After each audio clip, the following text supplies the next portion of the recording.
નારણપુરા ફરતા ફરતા આ શોરૂમ દેખાયો ને ભાઈ હું તો જોઈને ડરી જ ગઈ કે આ શોરૂમ એટલો મોટો છે, એટલો લક્ઝુરિયસ છે, તો એમાં ચીજો કેટલી મોંઘી હશે.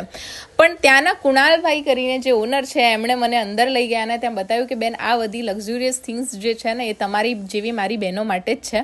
તો મેં કીધું ભાઈ તમે મીઠું મીઠું બોલો માં, મને ખબર છે કે તમે બહુ મોંઘા ભાવે બધી વસ્તુઓ વેચતા હશો. તો એમણે કીધું કે બેન તમે આવીને જોઈ તો લો. તો અહીંયા સાડીઓનો સૌથી મોટો સેલ લાગ્યો છે અને સાટીન ગજી બાંધણીની જે 5-6 હજાર વાળી સાડી છે ને એ 2000 રૂપિયામાં તમને મળવાની છે. સેમી કાંજીપુરમ સોફ્ટ સિલ્કની સાડીઝ જે છે ને એ 1700 રૂપિયામાં 2 મળશે. બનારસી સાડી, કતાન સાડી એ બધી તમને 2500માં 2 મળી જવાની છે. અને ગજીની તો ઘણી બધી વેરાયટી તમને જોવા મળશે. એ સિવાય અહીંયા તમને ચણિયા ચોલી, હેવી સૂટ્સમાં પણ ડિઝાઇનર કોન્સેપ્ટ અને માર્કેટથી 50-60% ઓછા ભાવે તમને મળી જવાનું છે. અરીના ડિઝાઇનર સ્ટુડિયો જે છે એ નારણપુરા 4 રસ્તા ઉપર જ આવેલું